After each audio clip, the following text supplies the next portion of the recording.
Hi guys, and welcome back to the channel. Today we are featuring the S-41 Stratoliner from the brand Fortis. And it's a very striking chronograph. I love the dial layout. It is unlike really any other chronograph I've seen out there, and I always like when a watch goes above and beyond to do something that little bit different. It's also available in 3 different color options. There are different straps available also, but I have to say it's quite a striking watch. It's one of Fortis's premium top line models, and I like it. I actually did a short not so long ago of Fortis testing these movements, and one of these watches actually up in the high stratosphere with the aid of the Swedish Space Corporation, and they performed so well. When they came back down to earth, they were all tested on time graphers and they were mint. But anyway, before I get too far into this review, I've got to say a massive thank you to the team over at First Class Watches of Kenilworth for allowing me to review this piece. So many cool, interesting, different brands. Some you don't see, around that often. But if you're in the Kenilworth area, strongly recommend visiting them. If you're a bit further afield, don't worry, I'll leave a link in the description and at the bottom of the page now. All I ask is that you do mention the channel. So anyway, sizes. We are talking 41 millimeters by a thickness of 14.9 millimeters. Now, I know people complain about this, but all chronos are pretty well the same. Someone the other day mentioned, oh, but this chrono is a lot thinner. But yes, it's a manual wind. By the time you put an automatic module on there with the rotor and the clearance for that, you're coming out an extra 2 to 2.5 mil. So that size on this kind of price point watch is perfectly okay, I believe. The lug to lug is for a 41 millimeter watch, maybe a tad long at 50 mil, and the strap size on this one is 21 millimeters. The dial itself, as I've said, it is really unusual. It's almost like someone sketched it on a piece of paper and just say, we'll have subdials here and here, and left it at that. We're so used to seeing the traditional subdials with the, different finishing and all that, and they're very prominent. On this watch, they've kept it so subdued. That the actual hand there is incredibly thin, as too are the line markers here. They really are in the background. You don't really read them that well. I say that's not fair to say that well. They don't disturb or overpower the actual dial of a watch, let's say. I think that's probably a better way of putting it. The actual finish of the dial, they have this kind of ridged, kind of uneven finish on there. I think they're kind of going with a space theme of kind of craters like on the moon, I suppose. And it looks good for it. It looks better than just a plain dial, but I could even imagine just a plain dial on this looking quite good. But because of this, you do get different ways it catches the light, and it looks really, really cool. They've gone with this blue accent color here, and that is all loomed. And I love the way they've done the loom around the top minute reader of the chronograph. It looks great.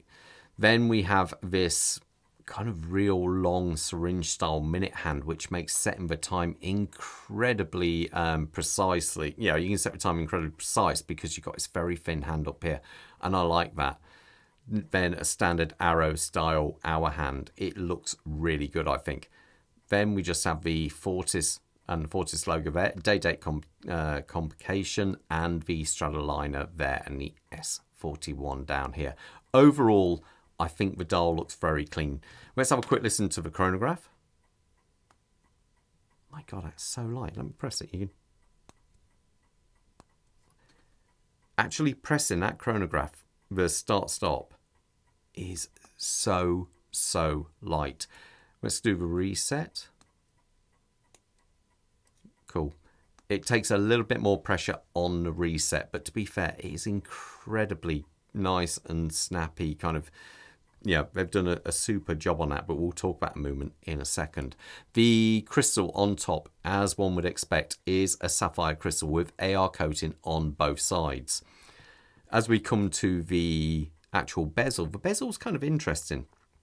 You've got the crystal standing proud there with a nice bevel matching the overall bevel of the bezel, but you've got this kind of it almost feels like a rubber gasket or maybe dowel ring. I'm not sure. It's quite unusual. I believe it's just there for aesthetic purposes, but it does look kind of quite cool and breaks it up somewhat. The side of the case, fully brushed. It does look a little bit brutal, but this is the Fortis way they kind of do these things here. It is very nice. There's not much curvature on it, but being that it's only a 41mm watch, that isn't too bad. As we come round to this side, we have the crown in the middle there. Let's unscrew it. Oh, let's stop that first. Boom. Pops out. You've got, again, a black insert there against there. There is actually a triple gasket finish on this. So you're talking it's a triple lock system. It does actually have 200 meters of water resistance, so you can actually, yeah, you've got no problem with getting this one wet. I say the crowns are unprotected. I don't know if they have a seal system on them or not. If what I mean by that, obviously they're sealed, but whether or not you can press them underwater. I wouldn't recommend it unless the manufacturer actually does specify this. Another thing we should also point out is the actual spring bars on here. They haven't got a spring bar, and they do have a, like the same on the bracelet actually, you require 2 screwdrivers to actually undo this. It does make it somewhat more stronger. You're not going to have one of these break as easily as what you would if it was a normal spring bar. But do remember, when you come to undo these, I would strongly recommend you buy a tool like this.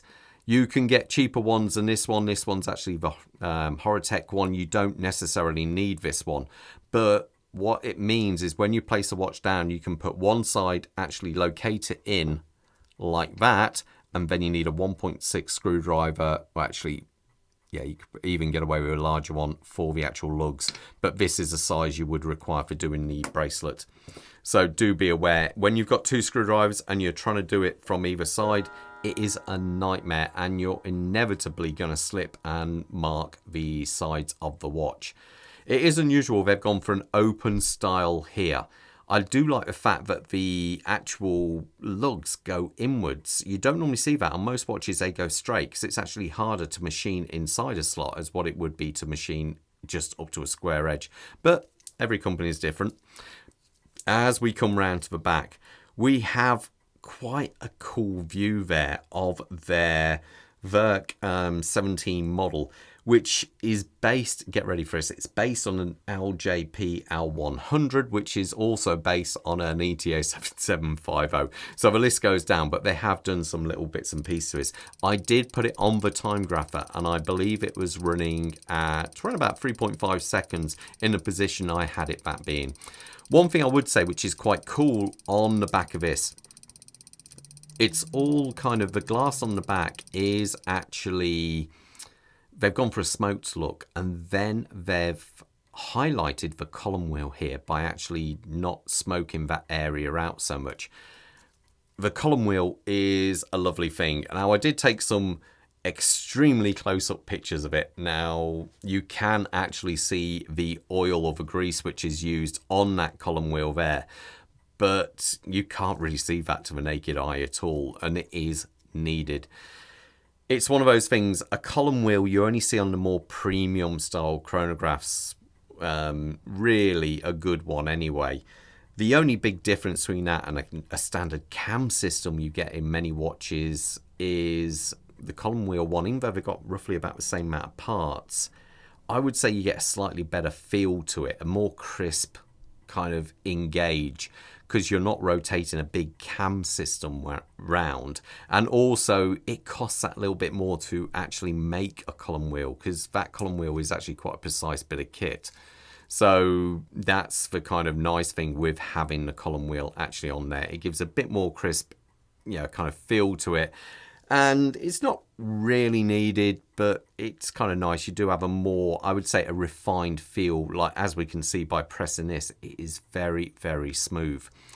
So anyway, that movement does have around about 60 hours of power reserve and 26 joules to it. And it is a very decent movement. They have, as I say, tested these movements in space. Even though I don't believe they're chronometer rated movements, they definitely perform well within these criteria. One thing I should say actually about the dial before I leave it here, This is a constant running seconds. Here is actually the minute totalized. So when that goes around there, you'll see this jump over. Boom, it jumps over nice and clean. So overall, fantastic. The bracelet feels very, very premium. It is very well made. As I've said before, you have 2 screws on both sides here. So as I've said, what you would do is place this on the ground and, you know, on your desk, and you'd place that in the hole you want, and then you'd press the screwdriver down and do the other side. That way you got far less chance of actually, you know, scratching up your new pride and joy. The clasp itself, fold over, very positive. Obviously we've got the stickers on this one. But you, as I press this out, you do have micro adjustment on the fly here.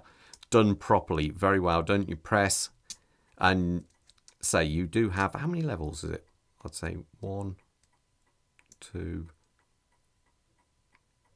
3, 4, about 5 clicks, I'd say, on that one.